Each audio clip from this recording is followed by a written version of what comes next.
Hey guys, this is Metallagamer here. Today I'm bringing you guys my Earth Defense Force 2025 review. The game is out for both PS3 and Xbox 360. Earth Defense Force is a third-person shooter, focuses on massive amounts of enemies and just slaughtering them. The Earth is being invaded by aliens, by bugs. You'll see bugs like spiders. You'll see bugs like bees in this game. Bees are brand new ones to the EDF series.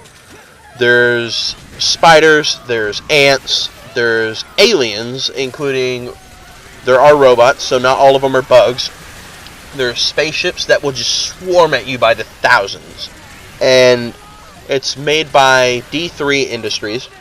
It's a pretty fun game. It's a tribute to those old Godzilla-style movies. So if those are your thing, you'll have a lot of fun with this game. So I'm going to do this review in a pros and cons type of review, just because I found that to be the easiest way to do this. So, the pros that I found with this game. First of all, the customization.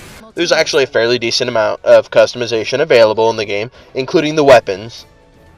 Well, you don't get to customize your weapons, but you really get to choose your weapons that you feel fit for your character. The customization is pretty simple for the most part.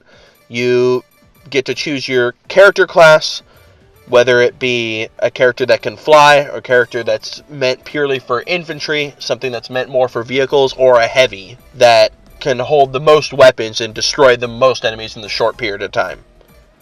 You get to choose your basic colors for it, so that way you can kind of identify your character if you're playing with multiple people, or so other people can identify you more so. There's a good amount of replay value because the game is played in a level format. The levels can last anywhere from 5 minutes to 20 minutes, so it seems to be about where it's at. So you'll go through a level and you can drop out with a group of people you're playing with online, or you can continue doing other levels. The enemy variety is done pretty well as well, as obviously you're not fighting other humans, you're fighting gigantic bugs and aliens, so it is a niche type of game. You kind of have to be looking to play something like this. It also has replaceable controls. If you're a person like me, I typically don't like the control schemes that are placed within a game at launch. I don't know why. I like to place my own control schemes a lot of the times, and this game allows you to do it. The AI you also play with is also incredibly cool, and it actually seems like the AI soldiers that you're running with actually seem to help you.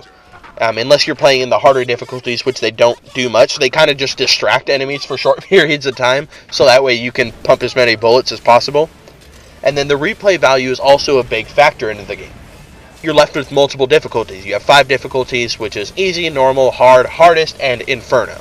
And it kind of encourages you to go back and replay the levels again. Alright, and now on to the cons. First off, you can expect a lot of loading time. As the levels are short, there is a loading time between each level. So every 5 minutes, every 20 minutes, you have a loading time. And sometimes the loading times can be extremely long. I've also had a little bit of a problem with this. There's a loading time to load up a cutscene, and then after you finish the cutscene, there will be another loading time to load up the game. So it can be a little bit of a nuisance. My biggest problem personally was your mobility. It is terrible. You are extremely slow, and you're walking through entire cities killing these bugs that are 60 feet tall. So these bugs are all over the damn city. They're moving so much faster than you are, and they are across town. You feel like you are running across town to catch them. The control scheme is terrible. I know I did say you can customize the control scheme, but hear me out. The initial control scheme, terrible. You're probably going to want to replace it instantly. But on top of the initial terrible control scheme, there's no sprint button. There's no zoom of any sort when you're shooting things unless you're using snipers. The zoom is terrible. I hate the zoom. I refuse to use snipers in it just because they're not efficient for what you're doing with them. And the dodge and the jump button are on the same exact button. So, example, if you want to dodge, you hold the button to the left or right, and then you jump, and then you'll dive to the right or to the left. But if you want to dive forward or backwards, it doesn't work. You have to turn to the side and then try doing it, because if you try to dive forward or dive backward, you just jump. The game, as I said in the positives, replay value is a positive thing, but the game kind of depends on you playing the game multiple times. The weapons you gain are all randomly generated, so you kind of have to play again some of the levels to find more weapons. They're not specified to any level, but you'll end up picking up the same weapon again and not getting anything new. So you're encouraged to go back, which can be a positive thing or a negative thing depending on how you look at it. With harder difficulties in games, typically the AI goes up, there's more enemies, or there's a different variety of enemies, but it kind of seems like when you up the difficulty, like I upped the difficulty to Inferno for one of the levels, and there was no difference in the level except that the enemies had much more health and they killed you so much faster. Say it took 5 shots to kill an enemy on normal mode, it would take 50 shots to kill an enemy on Inferno. So really, unless you're playing with multiple people, you'll stand there shooting the same gigantic ant for minutes at a time when there's 50 others right behind it. The game for me kind of loses its appeal playing alone. I've been playing it alone for the most part because that's just kind of how I enjoy my games, but unless you're playing with people, you're gonna miss out on a lot of the fun. One of the classes in particular, they don't encourage you to ever play as this class unless you have multiple people playing with you, because they can't use a weapon like a machine gun or a shotgun. They use, like, they have a drop for vehicles, and they have weapons that take an incredibly long time to recharge. Alright, so that's pretty much all I have for this game. I've been playing it for a little bit. I've had a decent amount of fun with it. I've enjoyed the EDF series.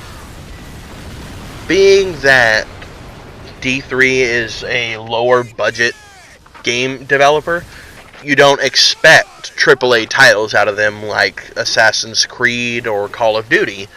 After you've played a couple other games, you kind of know what to expect. And obviously you wouldn't expect a AAA title developer to release a game, that kind of takes the risks like this game does. Anyways, that's my review for Earth Defense Force 2025. The game did have its ups and downs. Personally, I'm still enjoying it. I'm still currently playing it. So I do have some more I'm going to play of it.